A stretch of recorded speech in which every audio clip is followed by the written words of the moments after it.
주말 내내 가짜 방화복이라는 검색어 씁쓸한 화제를 모았습니다. 전국의 소방서에 성능 검사를 받지 않은 특수 방화복이 수천 벌이나 보급됐다고 하는데요. 정확히 언제부터 몇 벌이나 지급됐는지는 아직 조사 중입니다.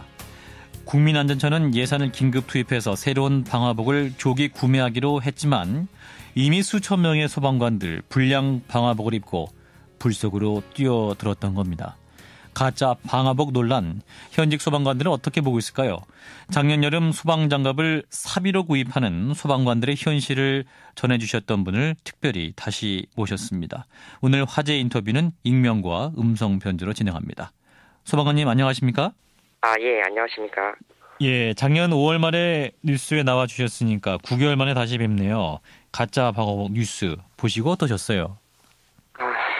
좀 많이 허탈했고요. 예. 안 그래도 지난주에 갑자기 방화복을 사진 다 찍어가지고 보고하라는 그런 지시가 있어가지고 무슨 일인가 했는데 이번 뉴스 보고 그래서 그랬구나 하고 좀 씁쓸했습니다. 이 품질 검사가 안 된 방화복이 최소 5,000벌 이상을 이제 우리 소방관 분들이 입었다는 얘기인데 이거 어떻게 가능한 일인가? 정부 관리감독하에서 이제 이렇게 이런 거는 구매하는 거 아닐까요? 솔직히 저도 이해가 잘 안 되는데요. 이런 소방 장비 같은 게 각 지자체 사정에 따라서 다르다 보니까 그 관리 감독도 그렇게 허술하게 된 게 아닌가 그런 생각이 듭니다. 그게 각 지자체별로 장비를 구매하니까 담당자들이랑 관계자들이랑 서로 짬짬이가 돼갖고 그런 경우도 많고요. 아니면 진짜 그 담당 공무원이 능력이 부족해서 그런 경우도 많은데 각 지자체의 소방본부가 개별적으로 구매하도록 하는 건 정말 비리를 방치하는 그런 거라고도 말할 수 있을 것 같습니다. 그리고 이 화재 현장에 가시면 필요한 장비들이 굉장히 많지만 방화복 그중에서도 화재 현장의 핵심 장비가 아닐까 생각이 되는데 소방관들에게 방화복 어떤 역할을 하고 있습니까? 쉽게 말해서 이제 방화복은 저희들한테 피부와도 같습니다. 들어가면 굉장히 뜨겁고 숨이 턱턱 막히는데 이 방화복의 성능을 믿고 버티거든요.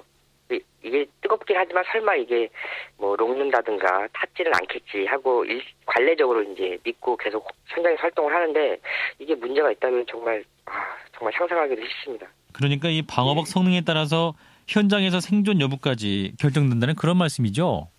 실제적으로 몇 년 전에 인천에 무슨 큰 공장 화재 때 방화복과 헬멧이 타갖고 화상을 입은 소방 공무원이 있었습니다.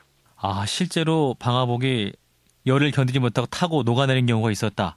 예, 저 구형 방화복은 이제 검은색인데 그건 한 220도 정도밖에 못 견디거든요. 근데 일반적으로 화재가 최성기에 달하면은 300도 이상으로 화염이 세집니다. 그러면 소방관이 거기서 실제적으로 이제 화상을 입기도 하죠. 예, 그때 그래가지고 3년 전에 그 화재에서 불에 탄 방화복이 막 신문에 보도가 되기도 했습니다. 그러니까 220도 못 견디고 이제 녹아버린다는 얘기인데 그러면 그때 문제가 됐던 이 검은색 방화복은 지금 전혀 없어진 건가요? 아니면 여전히 현장에 남아 있습니까? 예산이 안 돼서 신형 방화복을 받지 못한 소방대원들은 아직도 쓰고 있고요. 이번에 논란이 된 가짜 방화복이라는 것도 그 신형 방화복이 보급되는 와중에 이렇게 문제가 된 걸로 알고 있습니다. 그러면 이게 실제로 일하시는 소방관분들은 어떤 생각이 드실까요? 이거 현장에 갔을 때 녹아버릴 수도 있다는 그런 의심이 들 수 있으면 현장에서 화재 진압이라든지 이런 거 굉장히 소극적으로 할 수 있고 심리적으로도 굉장히 위축될 수 있는 거 아닌가요? 이런 말 하긴 뭐하지만 솔직히 저희가 화재 현장에서 순직하거나 다치면은 가족들이 문제가 되지 않습니까? 국가에서 100% 보장을 해주는 것도 아니고 그러니까 불이 나면 숨는 소방관이 생길 수도 있습니다. 멀리서 물만 쭉 뿌린다든가 아니면 절대 시민들이 봤을 때는 현장으로 검은 연기 속으로 들어는 가는데 불 가까이는 안 가고 그냥 연기 속에만 있는 소방관이 생길 수도 있겠죠. 현장에서 정말로 사명감을 갖고 일하시는 분들이 우리 소방관님들인데 이 장비 문제 때문에 결국 그렇게 될 수밖에 없다는 그런 지적이시네요. 네. 참 말씀을 듣다 보니까 걱정스러운 게 한두 가지가 아닌데 그럼 실제로 요즘 현장에서 느끼시기에 방화복뿐만 아니라 소방 장비 상태는 어떤가요? 그게 1년 전에도 장갑 얘기가 이슈가 됐던 것 같은데 그 이후로 장갑 보급된 적이 없거든요. 예, 그리고 지금도 제가 장갑이 구멍 난 걸 쓰고 있는데 그마저도 제 동료랑 교대로 같이 쓰고 있어요. 장갑 하나를. 장갑이 문제가 자꾸 되는 게 장갑이 구멍이 나면은 물이 들어오고 그 뜨거운 물이 막 손에 들어오면 그것도 화상을 입을 수가 있거든요. 그래서 참고 하는데 뭐 보급이 어떻게 되는 건지 사람들이 관심을 가졌다가 그냥 스쳐 지나가고 마는 걸 기다리고 있는 건지 답답합니다. 아니 지금 여전히 구멍난 장갑을 쓰고 계시고 아니 그러면 이게 말이 되나요? 전쟁터에 나가는 군인들에게 총기가 제대로 지급 안 된 거나 마찬가지 상황 아닙니까? 그렇죠. 옛날에 우스갯소리로 군대 갈 때 청계천에서 총 사가지고 간다는 얘기가 있는데 저희는 진짜 장갑 사가지고 불 끄고 신발 사가지고 불 끄고 그럽니다.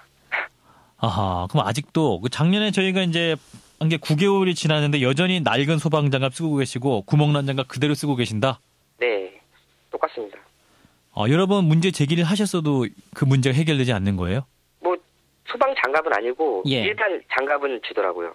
일상적으로 사용하는 작업용 장갑 같은 거는 주는데 소방 장갑은 아직 보급 못 받았습니다. 아직 보급이 못 받았다. 그러면은 문제를 제기해서 좀 더 기다리라고 하는 상황입니까? 아니면 전혀 전혀 언급이 없습니다. 예. 전혀 언급이 없다.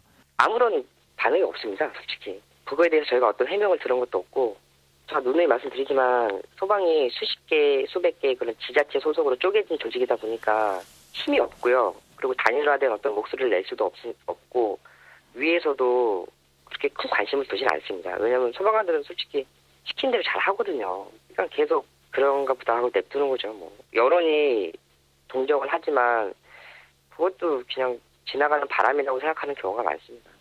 이 소방 장비 전체적인 어떤 보강이라든지 점검이 확실히 좀 돼야 되지 않나 생각이 드는데요. 현장에서는 이 상황을 바꾸려면 뭐부터 제일 먼저 바꿔야 된다고 보세요? 가장 중요한 거는 국민의 인식이 바뀌어야죠. 그게 첫 번째고 이제 두 번째로는 각 지자체로 쪼개져 있는 소방 조직이 단일 조직화돼서 이 조직 내 목소리라든가 어떤 그런 필요성 같은 걸 한 곳에 모을 수 있는 그런 시스템이 필요합니다. 소방 조직의 일원화 그리고 구입 체계를 더욱 단순화해가지고 현장 목소리를 좀 반영하는 그런 상황이 되면 좋겠다는 지적이시네요. 예, 맞습니다. 오늘도 출근하실 텐데 참. 예, 그래도 저는 제가 하고 싶은 일 하는 거니까 사람들 생명 구하는 걸 직업으로 하고 있으니 얼마나 행복합니까? 예, 오늘도 국민들을 위해서 열심히 일해주시는 소방관님들께 감사의 말씀드리겠습니다. 예, 감사합니다. 네, 자 국민의 생명을 최일선에서 지켜주시는 소방관님들 정말 마음 놓고 일할 수 있는 그런 책임 있는 대책이 마련되면 좋겠네요. 네, 소방관들의 가짜 방화복 논란 현직 소방관과 함께 익명으로 짚어봤습니다.